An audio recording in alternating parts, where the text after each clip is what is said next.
হাজার হাজার দেশপ্রেমিকের হত্যার নির্দেশদাতা ছিলেন হাসিনা, বললেন চিফ প্রসিকিউটর। এদিকে রাজধানীর পৃথক দুই জায়গায় ককটেল বিস্ফোরণ, ছাত্রলীগ কর্মী আটক। অন্যদিকে শহীদ মিনারের এমপিভুক্ত শিক্ষকদের রাত যাপন। মধ্যরাতে ঢাবি ও ঢাকা কলেজের শিক্ষার্থীদের সংঘর্ষ। এতক্ষণ শুনছিলেন শিরোনাম, এবার জানিয়ে দেব বিস্তারিত। সাবেক প্রধানমন্ত্রী শেখ হাসিনা সহ ৩ জনের বিরুদ্ধে জুলাই গণ আন্দোলনে সংঘটিত মানবতা বিরোধী অপরাধের মামলায় যুক্তিতর্ক উপস্থাপন পর্ব শুরু হয়েছে। আন্তর্জাতিক অপরাধ ট্রাইব্যুনালের শুনানিতে চিফ প্রসিকিউটর তাজুল ইসলাম বলেন, হাজার হাজার দেশপ্রেমিক মানুষকে খুন করা হয়েছে, যার নির্দেশদাতা ছিলেন শেখ হাসিনা। রবিবার ১২ অক্টোবর আন্তর্জাতিক অপরাধ ট্রাইব্যুনালে অনুষ্ঠিত শুনানি সরকারি সম্প্রচার করা হয়। এ সময় চিফ প্রসিকিউটর মোহাম্মদ তাজুল ইসলাম আওয়ামী লীগের ফাঁসিবাদী শাসনের কথা তুলে ধরে বক্তব্য দেন। তিনি বলেন, বিগত আওয়ামী লীগ সরকারের আমলে গুম খুনের অসংখ্য ঘটনা ঘটে। এমন কয়েকজন ঘাতক আছেন যিনি বিরোধী মতের লোকদের হত্যার কাজ করতেন। তিনি খুব কাছ থেকে মাথায় গুলি করতেন। ভুক্তভোগীর মাথায় মগজ ও রক্ত ফিনকি দিয়ে ঘাতকের শৈলে পড়ত। মজক ও রক্তের গরম ঘাতকের অন্যরকম অন্তর্ভুক্তি হতো। এছাড়া বহু মানুষের মাথায় গুলি করে পেট কেটে সিস্টেমের বস্তা থেকে নদীতে ডুবিয়ে দেওয়া হতো। হাত পা বেঁধে রেল লাইনের ফেলে রাখা হতো। বলা হতো ট্রেনে কাটা পড়ে মারা গিয়েছে। এভাবে হাজার হাজার দেশপ্রেমিক মানুষকে খুন করা হয়েছে, যার নির্দেশনাদাতা ছিলেন শেখ হাসিনা। শুনানিতে চিফ প্রসিকিউটর তাজুল ইসলাম বলেন, ফ্যাসিস্ট শেখ হাসিনার নেতৃত্বাধীন আওয়ামী লীগ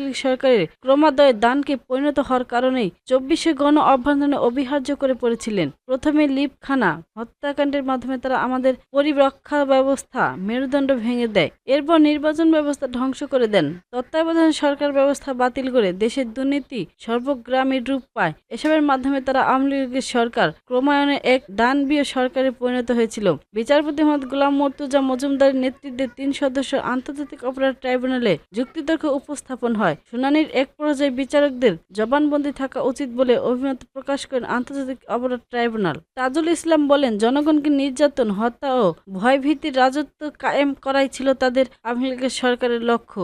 এই দানবীয় শাসকই এক পর্যায়ে ২০২৪ সালে আমাদের তরুণ তরতাজা প্রজন্মের উপর সর্বাত্মক আক্রমণ চালায়।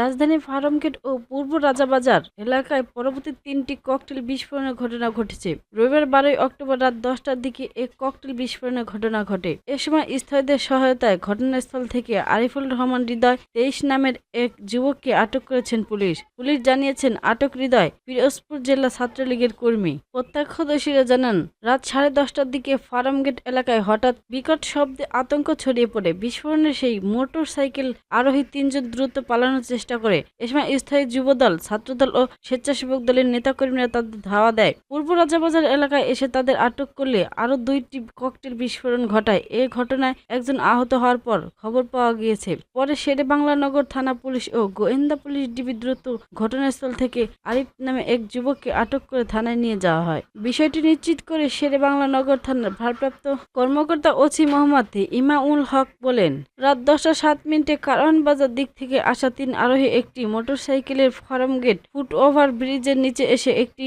ককটেল বিস্ফোরণ ঘটায়। পরে পুলিশ ও স্থায়ীরা ধাওয়া দিয়ে তারা পূর্ব রাজাবাজার মসজিদ গলিতে গিয়ে আরও ২টি ককটেল বিস্ফোরণ করে মোটরসাইকেল সহ ২ জন পালিয়ে যায়। এ সময় একজনকে হাতে নাতে আটক করা হয়। তিনি আরো বলেন, আটক আরিফুল রহমান হৃদয় পিরোজপুর জেলা ছাত্রলীগের সভাপতি অনিকের অনুযায়ী বলে জানা গেছে। ঘটনার তদন্ত চলছে। আটক ব্যক্তিকে জিজ্ঞাসাবাদ করা হচ্ছে। তার কাছ থেকে বিস্ফোরণের উদ্দেশ্য ও সংশ্লিষ্টদের বিষয়ে তথ্য সংগ্রহ চেষ্টা চলছে। পুলিশ ঘটনাস্থল থেকে ককটেলের অংশবিশেষ ও বিস্ফোরণের আলামত উদ্ধার করে। এ ঘটনায় সংশ্লিষ্ট থানায় বিস্ফোরণ দ্রব্য নিয়ন্ত্রণ আইনে মামলা প্রস্তুত করা হচ্ছে।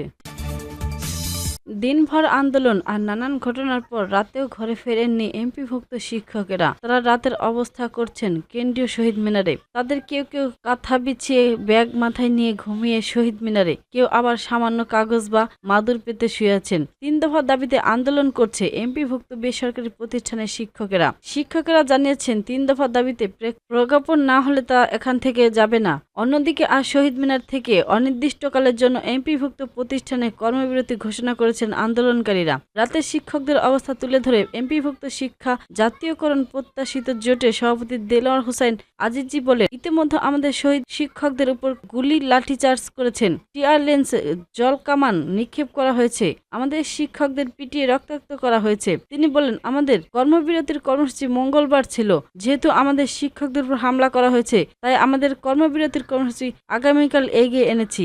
আগামীকাল থেকে সব এমপিভুক্ত প্রতিষ্ঠানের কর্মবিরতি চলবে। তিনি বলেন, প্রতিষ্ঠান খোলা থাকবে, অল্প কয়েকজন থাকবে, বাকি সবাই শহীদ মিনার অবস্থান নেবে। যতক্ষণ পর্যন্ত প্রজ্ঞাপন জারি না করা হবে ততক্ষণ আমরা শহীদ মিনার থেকে বৈচিত্র্যপূর্ণ বিভিন্ন কর্মসূচির মাধ্যমে আন্দোলন চালিয়ে যাব। এদিকে সেখানে আমাদের লাগাতার 24 ঘন্টা কর্মসূচি চলবে, অন্যদিকে সারা দেশের সব এমপিভুক্ত প্রতিষ্ঠানের কর্মবিরতি চলবে বলে ঘোষণা দিয়েছেন। মধ্যরাতে ঢাকা বিশ্ববিদ্যালয় ও ঢাকা কলেজের শিক্ষার্থীদের মধ্যে ধাওয়া পাল্টা ধাওয়া ও সংঘর্ষের ঘটনা ঘটেছে। এ ঘটনায় সাংবাদিক সহ বেশ কয়েকজন আহত হয়েছেন। রবিবার 12 অক্টোবর দিবাগত মধ্যরাতে রাজধানীর নীলক্ষেত ও নিউ মার্কেট এলাকায় এ উত্তেজনা শুরু হয়। এ সময় উভয় পক্ষের ইট পাটকেল নিক্ষেপ রণক্ষেত্রে পরিণত হয় পুরো এলাকা। সরেজমিনে দেখা যায়, ঘটনাস্থলে উপস্থিত হয়ে পরিস্থিতি শান্ত করার চেষ্টা করেছেন ঢাকা বিশ্ববিদ্যালয় কেন্দ্রীয় ছাত্র সংসদের ডাকসু সহ সভাপতি ভিপি সাদিক কায়েম সহ ছাত্র নেতারা। একই সঙ্গে পরিস্থিতি নিয়ন্ত্রণে নীলক্ষেত ও নিউ মার্কেট এলাকায় বিপুল সংখ্যক পুলিশ মোতায়েন করা হয়েছে। বর্তমান থমথমে পরিস্থিতি বিরাজ করছেন। এ বিষয়ে ঢাকা মেট্রোপলিটন পুলিশের ডিএমপি নিউ মার্কেট জোনের এসি মোহাম্মদ জাহাঙ্গীর বলেছেন, ঢাবি শাওন ওয়াজের হলের সামনে ফুটপাতে দোকান বসানোকে কেন্দ্র করে উত্তেজনা সৃষ্টি হয়। পরে ঢাকা বিশ্ববিদ্যালয় ও ঢাকা কলেজের শিক্ষার্থীদের মধ্যে ধাওয়া পাল্টা দেওয়ার ঘটনা ঘটে। আইন শৃঙ্খলা বাহিনী উভয় পক্ষকে সরিয়ে দিয়েছেন। পরিস্থিতি নিয়ন্ত্রণে পর্যাপ্ত সংখ্যক পুলিশ মোতায়েন করা হয়েছে। বর্তমান পরিস্থিতি স্বাভাবিক রয়েছে। তিনি আরো বলেন, ঘটনাটি খতিয়ে দেখা হবে আসলে কি হয়েছে। যদি আইনগত ব্যবস্থা নেওয়ার প্রয়োজন হয় সেক্ষেত্রে তা নেওয়া হবে।